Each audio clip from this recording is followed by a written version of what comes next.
আসসালামু আলাইকুম প্রিয় দর্শক, কেমন আছেন সবাই? সবাইকে ওয়েলকাম জানাচ্ছি আমার এই চ্যানেলে।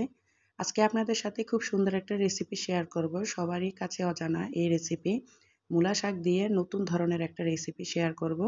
তো চলুন কথা না বাড়িয়ে মূল রেসিপিটা দেখে নিই। তো প্রথমে আমি মূলা শাকটা ভালো করে কেটে ধুয়ে পানি ঝরিয়ে নিয়েছি। তারপর ভালো করে কুচিয়ে নেব। অন্যদিকে রান্না করার জন্য প্যানে পরিমাণ মতো তেল গরম করে নিয়েছি। তার মধ্যে পেঁয়াজ কুচি, রসুন কুচি আর কাঁচামরিচ কুচি দিয়ে দিলাম।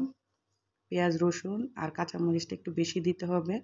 তেলের পরিমাণটা একটু বাড়িয়ে দিতে হবে, তা না হলে কিন্তু মূলা শাকটা খেতে ভালো লাগে না।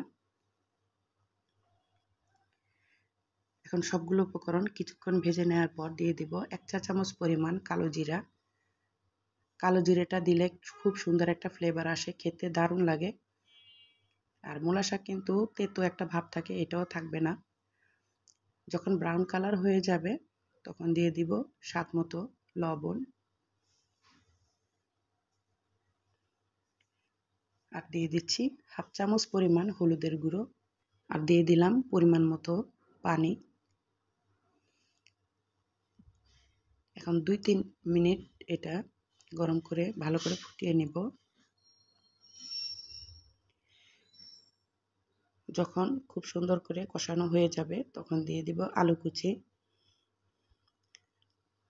প্রিয় দর্শক, আপনারা যেখান থেকে আমার ভিডিওগুলো দেখেন, আপনাদের সবাইকে জানিয়ে অসংখ্য ধন্যবাদ। আমার ভিডিওগুলো যদি আপনার ভালো লাগে তাহলে অবশ্যই আমার চ্যানেলটা সাবস্ক্রাইব করার অনুরোধ রইল। আলুটা আমি ভালো করে কষিয়ে নিয়েছি, দেখতেই পাচ্ছেন তেলটা উপরে চলে এসেছে। সেই পর্যায়ে দিয়ে দিব মূলা শাক। মূলা শাকটা ভালো করে কুচো করে নিয়েছি। এখন অল্প অল্প করে শাকগুলো দিতে হবে, শাকগুলো কিন্তু একদমই মিশে যাবে। এখন বাকিগুলো শাক আমি সবগুলো দিয়ে দিচ্ছি।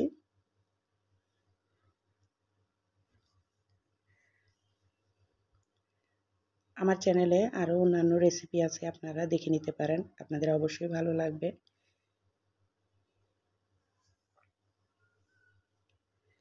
সবগুলো শাক দেওয়ার পর এভাবে একটু নাড়াচাড়া করে দিতে হবে। মূলা শাক অন্যভাবেও খাওয়া যায়, কিন্তু এইভাবে আপনারা বাসায় তৈরি করে দেখবেন, খেতে অসাধারণ লাগে আর তেতো ভাবটা থাকে না, খুবই ভালো লাগে খেতে। বাচ্চারা তো অনেক বেশি পছন্দ করবে এভাবে যদি আপনারা রান্না করে দেন। দেখতে পাচ্ছেন মূলা শাক কিন্তু একদম মিশে গিয়েছে। এখন হালকা হালকা পানি আছে। এখন এই পানিটাও ভালো করে শুকিয়ে নিতে হবে, কিছুক্ষণ পর পর নাড়াচাড়া করে।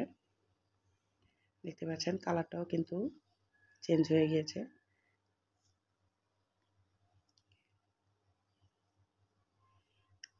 মূলা শাক রান্না করা হয়ে গিয়েছে, এখন আমি পরিবেশন করে দেখাচ্ছি কেমন হয়েছে।